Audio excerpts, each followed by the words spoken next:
Alors, cette vidéo va être très différente de mes vidéos habituelles. C'est une sorte de longue diatribe assez négative. Et si je suis honnête, je traverse une semaine assez difficile personnellement, donc je m'excuse si je parais négatif, plaintif ou prétentieux.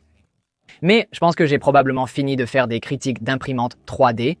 Et dans cette vidéo, je veux prendre un moment pour parler de pourquoi, mais plus précisément, je veux clairement définir ma position sur l'éthique. Non seulement des critiques d'imprimantes 3D, mais aussi comment je travaille et ne travaille pas avec les sponsors sur cette chaîne à l'avenir.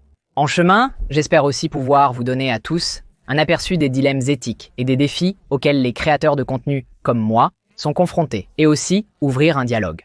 Beaucoup de cela concerne des émotions, des pensées et des opinions personnelles qui me trottent dans la tête depuis un moment, et je veux vraiment les exprimer pour pouvoir entendre vos retours. Mais je veux aussi partager certaines de mes suggestions sur la façon dont nous, en tant que communauté, pouvons assurer la survie des créateurs et des chaînes dont nous dépendons pour les critiques. Et puis, je veux juste passer à autre chose. Alors allons-y, d'accord. Donc finalement, il y a beaucoup de raisons pour lesquelles je ne veux plus faire de critiques ou même nécessairement de présentation. La première, et probablement la plus grande raison, se résume à, je ne sais pas comment l'appeler, honnêtement, le besoin d'être aimé, se soucier des amitiés, faire plaisir aux gens. En gros, j'ai personnellement beaucoup de mal à séparer l'affinité personnelle que j'ai développée pour beaucoup de fabricants et les personnes de ces fabricants que j'ai rencontrés, avec qui j'ai traîné lors d'événements, partagé du pain, des gens qui m'ont aidé de nombreuses façons, dont j'ai rencontré les conjoints, qui ont joué avec mes enfants. Même si je sais que critiquer leurs produits leur profite finalement, et bien sûr, à vous tous. Je me surprends souvent à être trop indulgent, à leur trouver des excuses, des choses comme ça. C'est tout simplement trop difficile pour moi, personnellement, de séparer le personnel du professionnel. De plus, j'apprécie beaucoup apprendre à connaître ces personnes et écouter leurs histoires. C'est la raison pour laquelle j'ai commencé mon podcast et c'est la raison pour laquelle je me rends à des événements comme Smurf à mes propres frais, même si je sais qu'il n'y aura probablement pas assez de contenu pour en faire une vidéo. Je vais vous révéler un petit secret qui ne surprendra probablement personne. Toute ma vie, j'ai eu du mal à m'intégrer dans des groupes sociaux ou des communautés. Il n'y a vraiment eu qu'une poignée de communautés que j'ai trouvées au cours des 38 dernières années où je ressens réellement une attirance naturelle et une connexion avec les autres personnes.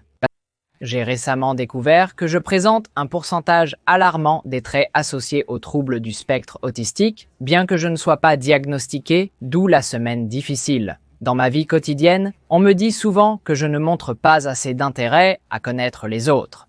Mais avec des créateurs comme vous, des imprimantes 3D et des collègues créateurs de contenu, c'est très différent. J'aime vraiment connaître les personnes derrière les projets et les produits. Je trouve beaucoup plus facile de créer des liens avec les gens quand il s'agit de créativité et de création. Et je ne pourrais pas envisager de garder une distance avec des personnes qui ont le potentiel de devenir des amis juste pour pouvoir rester suffisamment objectif pour évaluer leurs produits ou projets. Et pour être clair, je sais que mon devoir est envers mon public, pas envers ses marques. Je sais que la seule raison pour laquelle je peux faire cela pour gagner ma vie et que j'ai cet incroyable travail de rêve, c'est grâce à vous tous, 182 000, et non pas à cause de 50 personnes dans 30 entreprises. Après tout, si ce n'était pas pour vous tous qui regardent mes vidéos, soyons honnêtes, je ne serais probablement même pas un point sur le radar de ces 50 personnes ou 30 entreprises. Mais comme vous pouvez l'imaginer, 50 personnes dont vous avez serré la main lors de nombreux événements au fil des ans, dont vous avez rencontré les familles et qui vous ont envoyé des cadeaux pour vos enfants, peuvent parfois être une voix beaucoup plus forte dans votre tête que même 182 000 personnes que vous n'avez pas encore eu le privilège de rencontrer. Je n'aime pas ça, mais je suppose que c'est l'un de ces biais cognitifs et j'y suis particulièrement sujet. Puis, il y a les forces antagonistes de l'éthique contre l'économie. Pour payer les coûts, ou du moins les coûts d'opportunité, de la production de quelque chose comme une revue pure, vous devez trouver un sponsor prêt à payer pour faire de la publicité sur une vidéo concernant les produits de quelqu'un d'autre. Ce qui signifie presque inévitablement promouvoir quelque chose sans rapport avec votre audience comme Squarespace ou des jeux mobiles ou un VPN que je n'aime pas vraiment faire et un peu de baseball ici. Paie aussi vraiment très mal.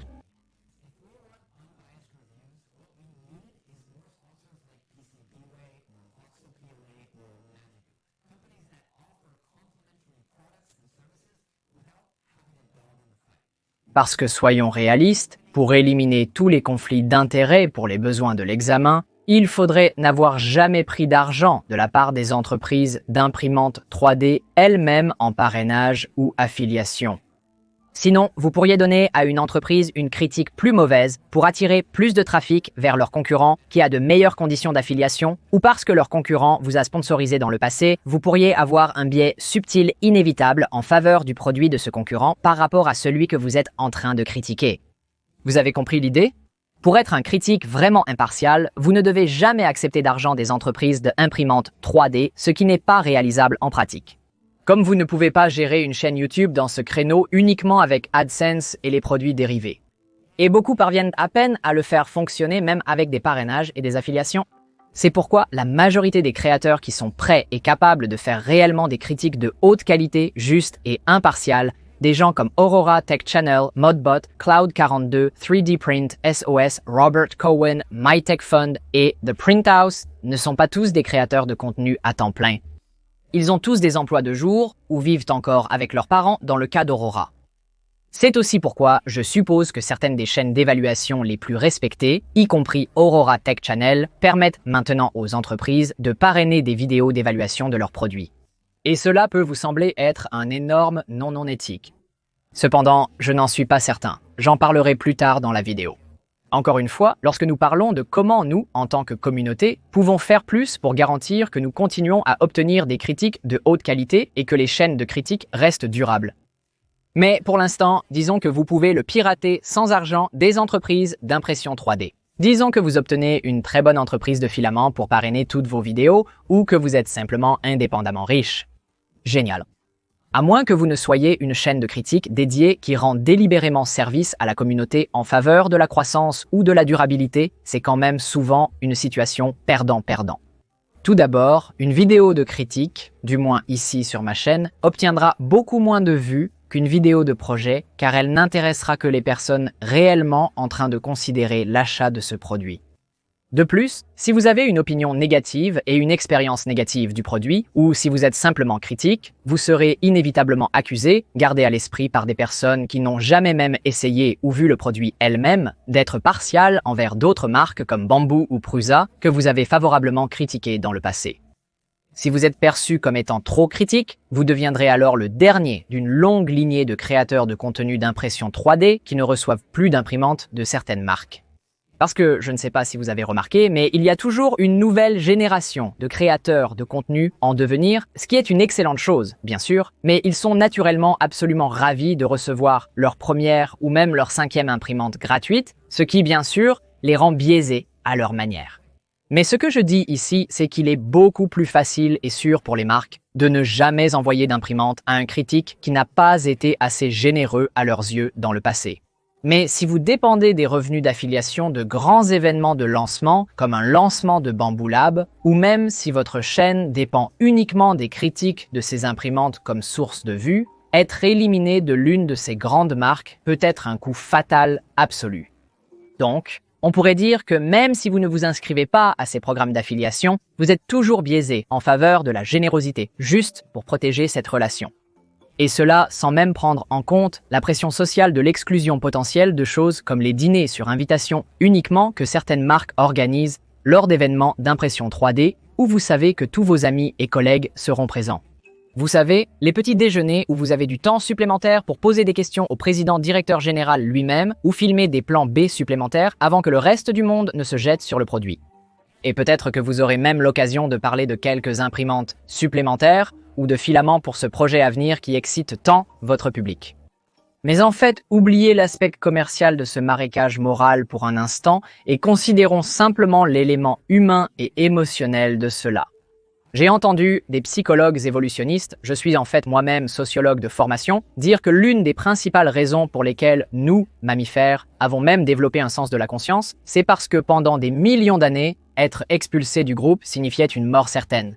Et si vous avez déjà été exclu d'un groupe d'amis ou non invité à une fête où tous vos amis étaient, j'en suis sûr, vous conviendrez que cela ressemble toujours à une mort certaine. J'aimerais pouvoir dire que je ne suis pas affecté par ce genre de choses, mais c'est le cas. C'est seulement humain et cela ne fait pas du bien d'être laissé de côté lorsque tous vos amis sont ailleurs, donc en plus d'être suffisamment riche pour ne jamais prendre d'argent de sponsor, ajoutez à la liste qu'un critique vraiment impartial a besoin d'être un sociopathe qui se fiche d'être ostracisé de son groupe d'amis et de pairs. C'est donc le défi d'être critique, mais que se passe-t-il si vous dites quelque chose de bien? Si vous avez une expérience vraiment géniale avec le produit et que dans votre fort intérieur, vous l'adorez absolument, vous n'êtes toujours pas tiré d'affaire. On vous traitera inévitablement de vendu, on vous comparera à un autre critique qui a reçu une unité défectueuse ou qui a simplement des opinions différentes, et on vous accusera à tort du crime littéral de recevoir une compensation de parrainage non divulguée. Et parfois, je dois être honnête avec vous les gars, j'ai vraiment du mal à faire la distinction entre les commentaires de vendu standard et inoffensifs et ceux qui sont en réalité des sous-entendus antisémites. C'est donc amusant maintenant, je ne suis pas le genre de personne à être contrarié par la section des commentaires. Et je réalise que ces commentaires sont probablement définitivement d'une minorité vocale, mais ils peuvent être décourageants lorsque vous considérez combien de travail une véritable critique nécessite. Oui, il y a des critiques qui sortiront une vidéo 2 jours après ou même le jour de la réception de l'imprimante, juste pour prendre de l'avance, mais tout critique qui se respecte, à mon avis, doit passer au moins 80-100 heures sur une imprimante, en testant chaque fonctionnalité possible et une large gamme de matériaux avant qu'il ou elle puisse légitimement publier une critique. J'ai eu beaucoup trop d'imprimantes qui étaient absolument parfaites la première semaine, puis elles tombent en panne. Un bon critique doit maltraiter la machine. Ils doivent inspecter la qualité des composants. Ils doivent essayer de prédire la longévité, tester la précision dimensionnelle et la résistance d'une large gamme d'impressions, tester la fonctionnalité du cloud, les fonctionnalités intelligentes, l'usure, etc. Et tout cela prend beaucoup de temps.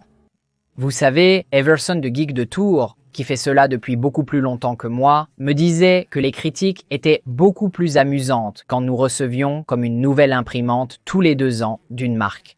Alors, vous pouviez facilement vous permettre de passer 6 mois pour examiner correctement le produit à votre propre rythme. De nos jours, vous n'avez même pas 6 semaines. Il y a littéralement de nouvelles imprimantes qui sortent chaque semaine. Donc, l'imprimante qui arrive au studio aujourd'hui, cette chose est dépassée et sans intérêt pour votre public en 3 semaines maximum. Il y aura, sans aucun doute, quelqu'un d'autre prêt ou capable de publier une critique, qu'elle soit approfondie ou non, le jour du lancement. Et ils auront déjà capturé la plupart des vues déjà maigres et bien sûr les revenus d'affiliation. Il y a donc en réalité une incitation économique perverse à publier rapidement une critique. Le temps manque pour être minutieux, même quand l'imprimante marche parfaitement dès le déballage. Et laissez-moi vous dire, 90% des imprimantes qui arrivent ici ne fonctionnent pas parfaitement dès la sortie de la boîte. Pas même proche. En fait, c'est probablement la deuxième plus grande raison pour laquelle j'en ai tout simplement fini. Comme beaucoup de créateurs de contenu, je déplore que notre travail se résume souvent à 30% de création et 70% de contrôle qualité et de tests bêta non rémunérés. Vous seriez choqué par les types de choses qui surgissent.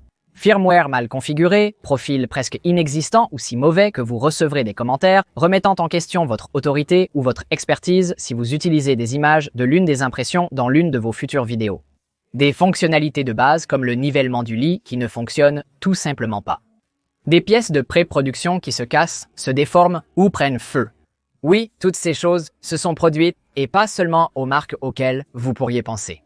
Même les marques les plus réputées ont parfois des hoquets avant le lancement, parce que ces marques mènent également une bataille entre le fait de vous mettre l'imprimante entre les mains assez tôt dans leur processus de lancement pour que vous ayez le temps de faire réellement l'évaluation, ce que j'apprécie énormément, et l'envoi d'un produit final et fini qui est une représentation précise de ce que les clients vont recevoir. Mais que leurs intentions soient bonnes ou non, ces types de problèmes retardent inévitablement les évaluations et ils font perdre des heures de temps à l'évaluateur et ils ajoutent un stress immense en ce qui concerne les délais. Ces problèmes peuvent parfois prendre tellement de temps que certains d'entre nous ont même envisagé d'ajouter des clauses à nos contrats qui facturent des frais horaires pour tout temps passé à résoudre ou à diagnostiquer des problèmes au-delà de la première heure. Ils présentent également un tout nouveau type de dilemme éthique. Comment présentez-vous ce défaut ou cette lacune à votre public? Vous voyez, les fabricants ont toujours la même réponse. Merci beaucoup de nous l'avoir signalé. Ce sera corrigé en production. Mais faites-vous confiance à ce qu'il le sera réellement et donnez-vous votre vote de confiance à votre public, mettant votre réputation en jeu. Leur dites-vous d'éviter le produit jusqu'à ce que vous obteniez une autre unité de révision, passant ainsi plus de temps à revisiter la machine?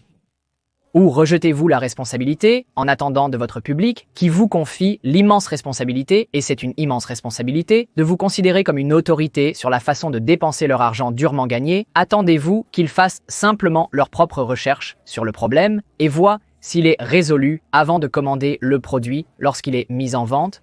Dans ce cas, quel genre de valeur proposez-vous en premier lieu? Et aussi, cela ne dépend-il pas un peu du type de problème?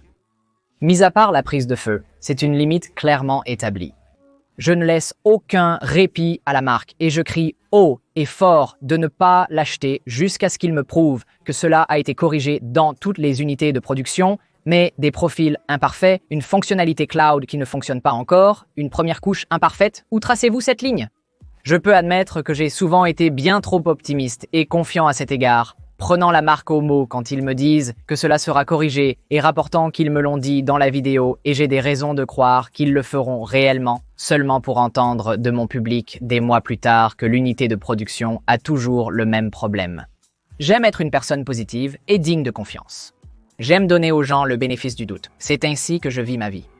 Mais laissez-moi vous dire, savoir que quelqu'un est sorti et a dépensé son argent durement gagné sur un produit parce que j'ai dit que je croyais qu'il serait réparé au lancement, seulement pour découvrir que j'ai été trompé, et donc quelqu'un qui me faisait confiance a été déçu. Ouais, ce n'est pas une bonne sensation. Ouais, c'est beaucoup. Et je n'ai même pas fini. Alors voyons, nous avons abordé les relations, le fait que personne ne veut vraiment parrainer les critiques, le fait que les critiques obtiennent beaucoup moins de vues, tout le dilemme de la pertinence contre l'exhaustivité, nous avons parlé de l'énorme quantité de travail, la frustration d'être un contrôleur de qualité non rémunéré, nous avons parlé d'être traité de vendu d'une manière ou d'une autre. Nous avons parlé de l'énorme responsabilité. Qu'est-ce que j'oublie? Ah oui, je n'aime pas vraiment faire des critiques. Je sais qu'il y a beaucoup de gens là-bas, comme Daniel de Modbot, ou Feder de 3D Print Sauce, ou Jerry de The Print House, qui aiment vraiment se plonger sous le capot d'une nouvelle imprimante, la démonter, la mettre à l'épreuve. Je ne le fais tout simplement pas. J'aime faire des récapitulatifs de toutes les dernières imprimantes et les comparer et partager mes réflexions de haut niveau. Mais je pense que vous me connaissez assez bien maintenant pour savoir que je n'aime pas trop approfondir une seule chose. Je suis un généraliste, j'ai un trouble déficit de l'attention avec hyperactivité, je saute d'un sujet à l'autre, je ne veux vraiment pas passer une semaine ou deux de ma vie à tester rigoureusement une seule imprimante. Donc, il y a ça. De plus, je n'ai pas besoin de plus d'imprimantes 3D, je n'ai pas de place pour plus d'imprimantes 3D.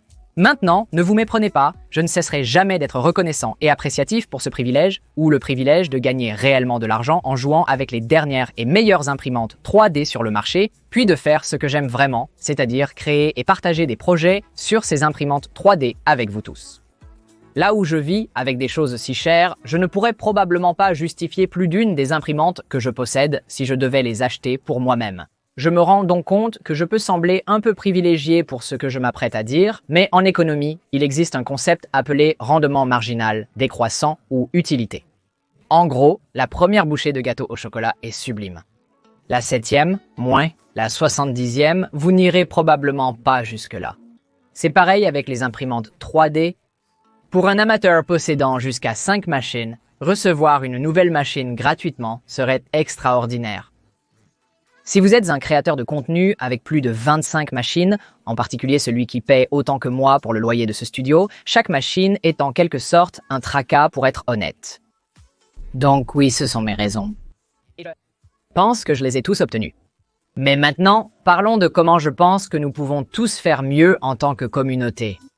Nous avons clairement un besoin constant de critiques de qualité et honnête au sein de notre communauté.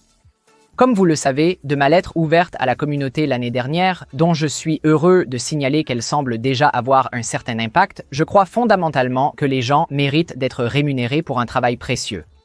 Idée énorme, je sais. Je crois que si quelqu'un apporte des contributions précieuses à la communauté, alors il ne devrait pas supporter le coût de ces contributions. Nous devrions Voici donc quelques réflexions rapides que j'ai sur la façon dont nous pouvons améliorer l'économie et les conditions autour des critiques de haute qualité afin que nous continuions à les obtenir des créateurs de contenu sur lesquels nous comptons.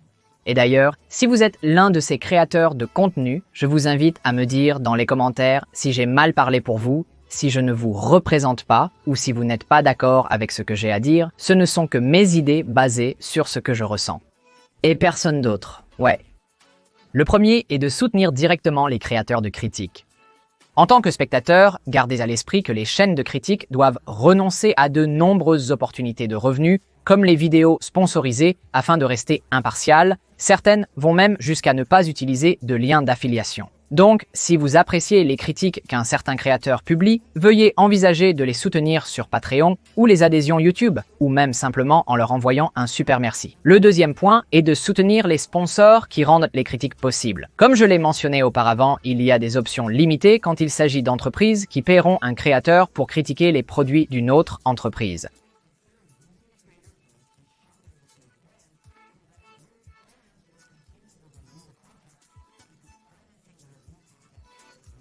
Le troisième point est de soutenir les critiques qui arrivent tard à la fête. L'une des choses que j'ai mentionnées est que les gens qui prennent vraiment leur temps, qui sont minutieux et qui font des critiques à long terme, plutôt que de succomber à l'immense pression du buzz du jour de lancement, sont généralement lésés pour cela. Donc, si vous pouvez trouver dans votre cœur de non seulement regarder ces vidéos de critiques tardives, mais aussi envisager de faire vos achats en utilisant leurs liens ou simplement de leur envoyer quelques dollars en utilisant la fonction Super Merci. De cette façon, nous pouvons espérer inciter à un changement pour que les critiques ne se sentent plus pressés de sortir une critique avant d'être vraiment prêts et vers un sentiment que cela vaut vraiment la peine de prendre son temps et de bien faire les choses. Le numéro 4 consiste à normaliser les frais de critique. Peut-être. Je ne suis pas certain de celui-ci et je pense qu'on devrait en discuter. Mais comme je l'ai mentionné auparavant, certains créateurs comme Aurora ont commencé à permettre aux entreprises de parrainer la revue de leur imprimante. Et d'après ce que j'ai vu, les critiques n'ont pas moins équilibré ou critiques. Donc mon espoir est, et je pense que c'est un type de solution à beaucoup des problèmes. Dans cette vidéo, mon espoir est que les gens qui, Aurora, facturent quelque chose comme des frais de critique avec un contrat qui les oblige légalement à trouver et à signaler tout défaut dans le produit. C'est-à-dire que la marque paie le créateur, non pas pour la vidéo de critique ou leur exposition, mais en tant que sorte de consultant externe pour vérifier leurs angles morts et partager des perspectives impartiales d'outsiders. En d'autres termes, l'idée est de renverser le conflit d'intérêts sur sa tête, de sorte qu'il oblige réellement le créateur à fournir ses commentaires complets, positifs et négatifs, ou ils ne sont pas payés. Mais je ne sais pas, c'est quelque chose que nous, en tant que communauté, devons encore décider. Pensons-nous que les critiques sont toujours valides ou non? Et sinon, comment allons-nous remplacer ce revenu pour quelqu'un comme Aurora en utilisant les 2 points précédents? Le point 5 vise à standardiser la facturation du temps de réparation. Même si je n'aime pas faire des critiques, comme je l'ai dit, nous avons de la chance qu'il y ait encore beaucoup de créateurs qui le font. Mais vous savez quoi? Personne n'aime faire du travail non rémunéré pour diagnostiquer, réparer et consulter sur tous les différents problèmes qui n'auraient pas dû être là en premier lieu.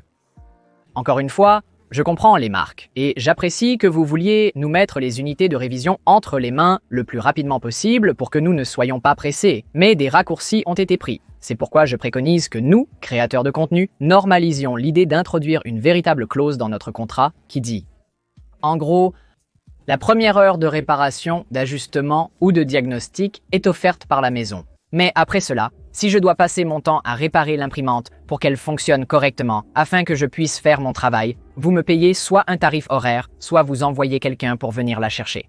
C'est seulement juste. En tant que créateur de contenu, nous sommes dans le métier de, devinez quoi, créer du contenu précieux pour nos audiences. Nous ne sommes pas dans le métier de conseil non rémunéré ou de réparation d'imprimantes. Le numéro 6 est que les vendeurs ne punissent pas la critique constructive, ils la récompensent.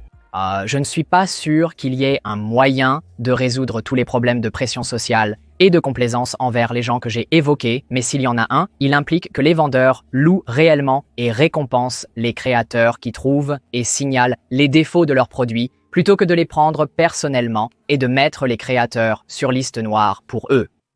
Si Au lieu d'interdire à un créateur de futurs lancements pour une mauvaise critique, les marques commençaient à remercier et peut-être même à récompenser les créateurs pour leur feedback honnête et, bien sûr, respectueux et constructif, alors les créateurs n'auraient pas peur d'être éliminés de l'île.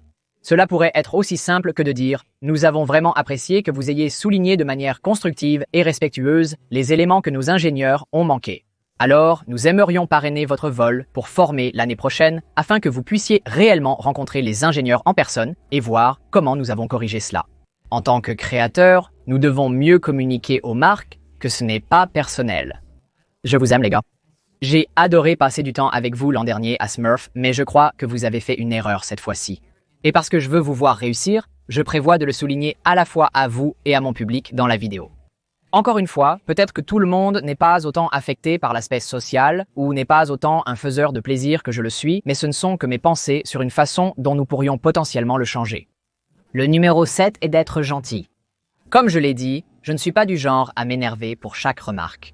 Je ne pense pas que ces personnes survivent sur YouTube, franchement, mais des commentaires comme Chill ou combien Bambou vous a-t-il payé pour critiquer leurs concurrents. Ces commentaires font mal, après qu'un spectateur a passé littéralement des semaines de sa vie à examiner minutieusement un produit pour le bien de la communauté, sachant pertinemment que la vidéo ne sera pas près d'être aussi lucrative qu'une vidéo de projet le serait. Voir leur intégrité remise en question est douloureux. Soyez bienveillants. Rappelez-vous qu'il y a une autre personne à l'autre bout qui vous a rendu, à vous et à toute la communauté, un service incroyable en partageant ses pensées, opinions, etc. Même quand ce n'est pas facile. Gardez des commentaires constructifs et respectueux. Mais maintenant, je veux un peu parler de ce qui est à venir pour cette chaîne, sinon des critiques, et de ce que j'aimerais changer en 2025 et à l'avenir. Regardez les gars, je ne suis pas aveugle au fait que ma chaîne est fortement sponsorisée. J'ai un sponsor dans chaque vidéo, sauf pour les deux où il semblait vraiment éthiquement déplacé d'insérer un spot de sponsor. Je fais aussi, ou du moins jusqu'à présent, des vidéos dédiées aux sponsors. Permettez-moi d'être honnête avec vous. Je ne peux tout simplement pas produire mes vidéos au niveau où je suis sans sponsor. Le parrainage représente plus de 40% de nos revenus, et ce sont des revenus qui servent à payer le loyer du studio et les salaires de 2 employés à temps plein qui, heureusement pour moi, sont basés aux Philippines, pas là où je vis en Israël. Sinon, je ne pourrais probablement pas du tout faire cela. Dieu sait que je n'ai pas assez de temps dans la journée pour réaliser les projets, écrire et enregistrer les vidéos, élever mes enfants, et assumer le montage, le travail administratif, et tout cela par moi-même. Mais malgré tout cela, je pense qu'il m'est arrivé de m'aventurer trop loin du côté des parrainages, en particulier en ce qui concerne les vidéos dédiées à des imprimantes spécifiques. Maintenant, peut-être que j'en fais trop, encore une fois, avec une petite minorité vocale, mais je lis à peu près tous les commentaires et j'ai pris note des types de commentaires sur ces types de vidéos. Par le passé, j'ai essayé de trouver des moyens créatifs de réaliser ces vidéos dédiées. Bien sûr, je ne les qualifierai jamais de critiques. Je les déclare clairement pour ce qu'ils sont. Je vous dis quand la marque a ou n'a pas eu l'approbation éditoriale. Et j'essaye aussi de trouver un nouvel angle, comme une comparaison ou un défi. Mais ils ne sont toujours pas aussi largement appréciés que mes vidéos normales. Donc pour le moment, je suis à contre-cœur enclin à refuser la grande majorité de ces types de vidéos dédiées, du moins en ce qui concerne les imprimantes 3D. Notez bien que ces types de vidéos paient littéralement 2 à une stupéfiante 9 fois plus. C'est de l'argent qui pourrait servir à donner une assurance santé à mes employés et à leurs familles. C'est de l'argent qui pourrait servir à un plus grand studio ou à avoir réellement quelqu'un qui viendrait régulièrement pour m'aider à garder l'endroit propre et rangé. Donc j'aime être ici. Et c'est de l'argent qui pourrait servir à combler l'écart entre ce que je gagnais dans mon ancienne entreprise qui était comme ici et ce que je gagne dans cette entreprise qui est comme ici. Mais en fin de compte, rien de tout cela n'importe car je tiens à être parfaitement clair une fois de plus. C'est ma conviction et ma compréhension que mon atout le plus précieux dans cette entreprise est votre confiance. Je n'ai pas toutes sortes de pays défendables ou de brevets ou de marques déposées. Je n'ai pas de stock ni d'accord de distribution exclusif. Je ne vends pas d'impression 3D. Rien de tout ça. J'ai vous les gars.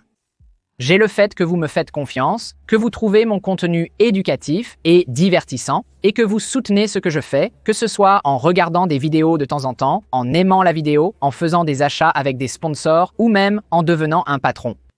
En fin de compte, si je perds ça, je perds un peu tout. Donc vous les gars êtes ma priorité numéro 1. Et peu importe la taille des chèques qui me sont proposés, et laissez-moi vous dire, il y en a eu quelques-uns alléchants ces 6 derniers mois. Je veux prendre des décisions qui reflètent mes priorités. Maintenant, je veux vous le redonner à tous. Pas à propos des critiques, à moins que quelque chose de vraiment novateur et excitant ne sorte sans aucun conflit d'intérêt. J'en ai assez d'eux, si vous ne l'aviez pas remarqué, mais je continuerai à tenir à jour un tableau de mes expériences à jour et de mes opinions non filtrées pour mes supporters Patreon. Je me tourne cependant vers vous pour vous interroger sur les vidéos dédiées. Devrais-je complètement arrêter? Avez-vous des idées créatives pour que ce soit bénéfique pour tous? Ou est-ce que je réagis de manière excessive sur la base de quelques commentaires négatifs et d'un ratio de like à dislike inférieur de 4%?